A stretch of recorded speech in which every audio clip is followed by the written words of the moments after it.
Hello, movie lovers. This is Does It Hold Up? And we're trying something new here on the channel. People always talk about what are the greatest this and the greatest that, and what movie is the best of all time in each genre, and I wanted to take a look at that as well. But instead of doing the best of or top tens or whatever, didn't really want to rank them. I wanted to look at them with significance. Why were the movies significant to either filmmaking, culture, the world at large?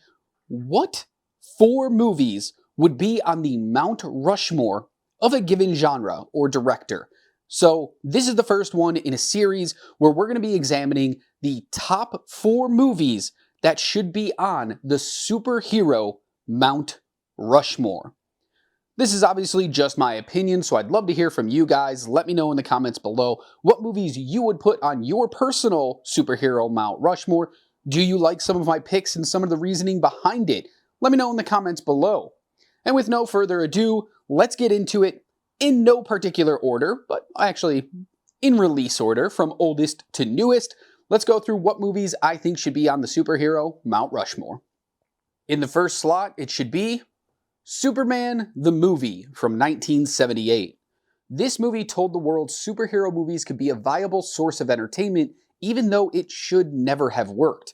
The United States had seen the failing of JFK's administration, the Watergate scandal saw a US president resign, and Vietnam War ended only a few years prior. The United States was reeling from a last decade of turmoil and hardships.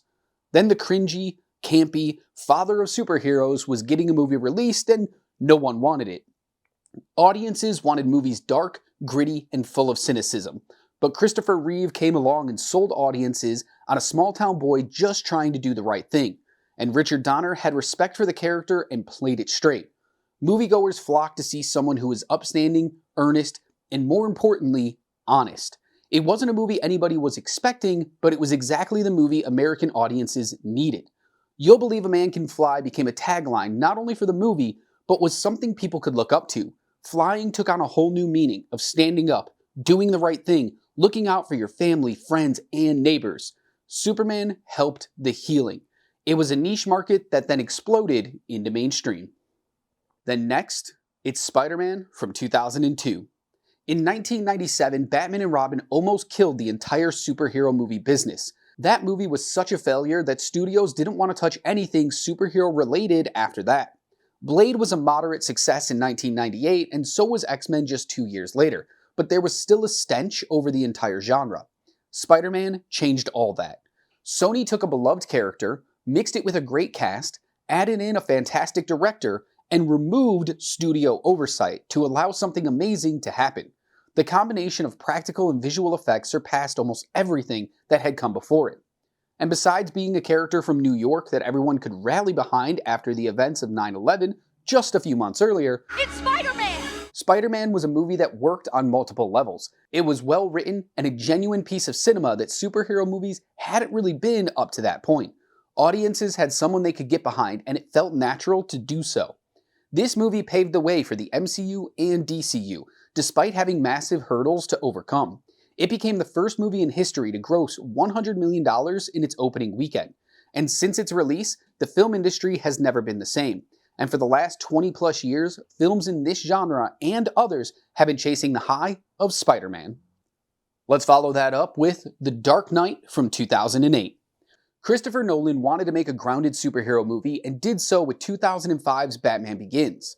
The follow-up would go on to take over pop culture and have an immeasurable impact on superhero movies and Hollywood. Warner Brothers ran one of the most viral marketing campaigns in history for this movie that consisted of scavenger hunts, fake political rallies, and websites that encouraged user interaction. It made the film an experience more than just something on screen. Numerous movies have used this tactic in the years since. Beyond a great marketing campaign, the movie was a technical masterpiece that broke the superhero genre.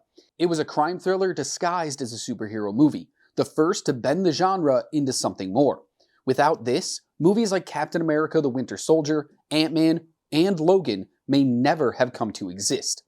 I won't go into this too much since it's been analyzed to death, but Heath Ledger's performance shaped all performances going forward. It was no longer okay just to play a character. People needed to believe you were that hero or villain. And lastly, one of the most major changes this movie brought about was the lack of a Best Picture nomination at the Academy Awards. Because of the backlash of it not being included, one of the biggest award shows in the world changed an entire category to support 10 nominees instead of 5, so it would never happen again. And lastly, it's Marvel's The Avengers from 2012. The Marvel Cinematic Universe had started 4 years before this movie was released, but this one was the one that solidified its place in history. Iron Man, Captain America, and Thor had modest success at the box office, but hadn't been able to crack into everyday culture the way Christopher Nolan's Batman movies or Sam Raimi's Spider-Man movies had before. Then, out of nowhere, Marvel announced a massive crossover event. The heroes we had come to know and love would team up. Every fan had dreamed of this moment since childhood. And not just in the superhero genre, but across all movies, something like this had never been attempted. $1.5 billion later, it became one of the top 10 highest grossing movies of all time, and changed the way stories were told through Hollywood. Every studio, every writer, every director was now looking for ways to bring multiple characters together in one movie. The team-up idea was popularized and proven to be financially viable. Almost all films now are trying to find ways to make something like this work for them. DC, Universal's Dark Universe, the Conjuring universe, Sony's Spider-Verse, and most recently, the Transformers. All striving for a piece of that connected universe money. Movies have never been the same since the Avengers first hit theaters. So there it is. That's my personal Mount Rushmore of superhero movies. What do you guys think? Do you agree with those 4 picks? What movies would you put in place instead? Let me know in the comments below. Don't forget to like, share, subscribe, all that stuff so you never miss a video from us. And while you're in those comments, let me know what Mount Rushmore you would like to see me do. Is there a particular director, genre of movie, something you'd like to find out what I think are the top 4 movies in that category? Let me know.